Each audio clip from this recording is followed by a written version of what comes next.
Hi, this is Scott Garibay, and today we're going to talk about Dungeons & Dragons 5th Edition and the much sought-after disaster state. Alright, so what we're going to talk about today is Dungeons & Dragons 5th Edition and the state of California and how they're the same beast. They truly are the same beast.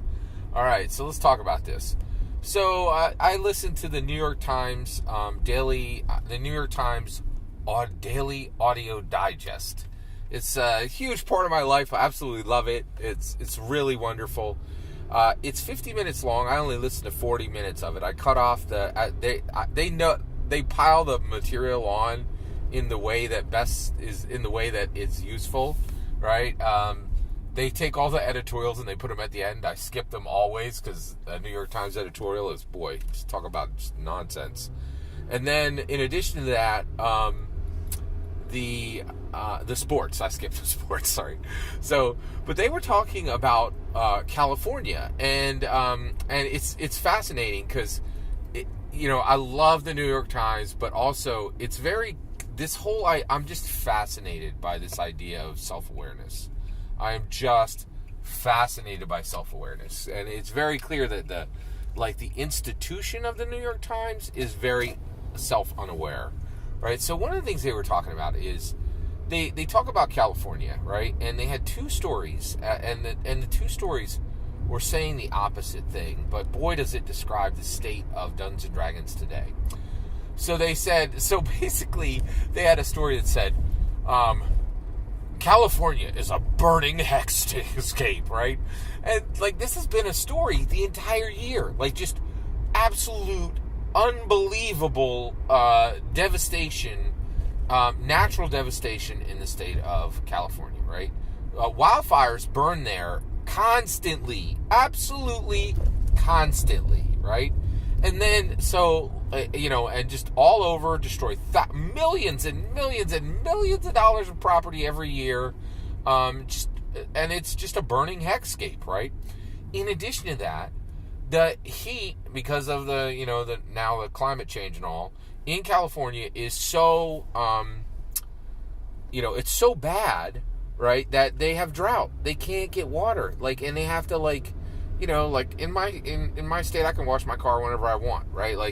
But in California, you wash your car, you're, considered an eco TER, right? It's not good, right? This is really, really bad, right? So, and in addition to this, I've watched enough disaster movies to know they sitting on the San Andreas Fault. That whole state's gonna crack in half at one point, right? It's a mess. It's like a massive, disastrous state, okay? Now, here's the kicker, right? So if you live in a state that is a burning hellscape, right, where there's no water, and at any moment your entire half your state could crack off and just float away into the ocean, right? That no one should want to live there, but it's the exact opposite, baby. Right? The next story, completely disconnected. The next story said that the average house price in California is $800,000, right? I am embarrassed to tell you how many of I own a house, right? I have a mortgage, right? And I'm about 2/3 of the way through that mortgage. I have a lot of equity, and my house is worth quite a bit more than what I paid for it, right? And both the number of what it's worth now and the number that I paid for it originally would fit multiple times in 800,000. I can tell you the number of my houses that you could buy for the average Californian house, which I would bet would be smaller, right, would be no less than 3, but no greater than 10, right? I'm embarrassed to say it. That is a huge amount of money, right? So why on earth would people why are average house prices in California $800,000, right? If it's a burning hellscape that's horrible, right? Well, and the other thing, we didn't even talk about taxes and their politicians are so bad, they literally just did an election to decide if they want to keep their governor. I'm wow, geez, that's bad. It's a mess. It is a hot mess, right? California would be a mess. There's just no two ways about it, right? But people want to be there. They desperately want to be there, right? Why? Well, a few things. There's a lot of cool things in California, right? Like, Fast and Furious movie. Like, a lot of that takes place on that, on that West Coast. They just driving up and down the California, highway, and the sun, and Dr. Dre, Snoop Dogg, talked about one gender there specifically, right? And there's just a lot of cool stuff. But even more than that, the name. Boy, oh boy, man. I can't tell you how powerful names are now. California, that's a baller state, right? Like, they're like New York. They're like Florida, right? It's just like, anybody even know how to spell North Dakota, right? But like California, IA, like, it's known. And names are massively important. Now, how is California like Dungeons & Dragons 5th edition? Dungeons & Dragons 5th edition is a freaking hot mess, right? It's just a mess, right? Like, I talked to you earlier this week about this Spellstone issue, right?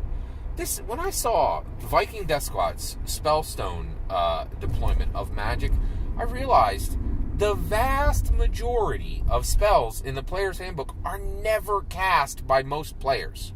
It's just horrible, right? The leveling is so outrageously slow. Most Dungeons & Dragons 5th edition players will never see a 20th level character, right? And it just doesn't function, and also people don't play it the way we played in the 80s, right? Like, in the 80s, you got together for a whole day on a weekend, right? And these kind of things are gone now, right? Except for grognards who are playing the same way they did in the 80s, right? And I don't think that really counts, right? I want the game to grow. I want the game to be here 200 years from now. I know a lot of people don't care about that. I do. I don't care just about my game. I care about a game at a table 200 years from now, and so, so there's just and then, there's this massive woke battle, right? Some people want to, they've done so much to be woke, and people are like, it's not enough. And then, they've held off from doing a lot of woke stuff. And then on the other side, people are like, it's too much woke, right? Like, there's just Dungeons & Dragons 5th edition is a hot freaking mess. It's just messed up in so many directions. But boy, do we want to be there, right? I would not be anywhere else, right? I'm just not going anywhere. Like, D&D 5e is the game. It is the California of tabletop role-playing games, right? And, you can go over to Index Card RPG and get your North Dakota experience, but that's what it's going to be, right? Like, it's a scrub state, right? Like, these indie games right now are scrub states, right? And that's the issue is Dungeons & Dragons 5th edition is a disaster state that is highly, highly sought after, right? So many problems that are solved in so many other games, right? But people do not care. They want the real deal, right? They want a known entity, right? And they don't really care that, that there's better things in other places, right? And it really is, and just to be clear, the facts I'm giving you about an $800,000 average house price in California, that's happening in September 2021, right? Like, this is after there was supposed to be this massive exodus to, from California to Texas and to all these other states. And the same thing with New York. For about a New York second, there were people saying, hey, we can go live in the burbs. But now that, now people are like, I think I'd rather deal with, all the problems of California than deal with the placid, pleasant reality of North Dakota, right? Like, it's just how it is. And I think, Dungeons & Dragons is the same thing. Its name echoes through time, right? And people would rather be in a bad Dungeons & Dragons 5th edition game than in a great, Five Torches Deep game, right? And that's the reality of it. That's the reality of it, right? There's always exceptions. You know me, I don't care about exceptions. I'm talking the macro, right? You can leave that exception noise to every other commenter on the internet. So I just am really fascinated that both California and Dungeons and Dragons 5th edition are both burning hexscapes that everybody wants to be in, right? Like, yeah. And I find it fascinating. What do you think? Why do you think people are paying $800,000 to live in a burning hexscape? Is it the same reason you and I have $1,000, $2,000, let's not pretend, about $5,000 worth of books on our shelves that are dedicated to Dungeons and Dragons? I'd love to hear your thoughts. Let me know in the comments below. Please consider liking, subscribing, and have a wonderful millennium.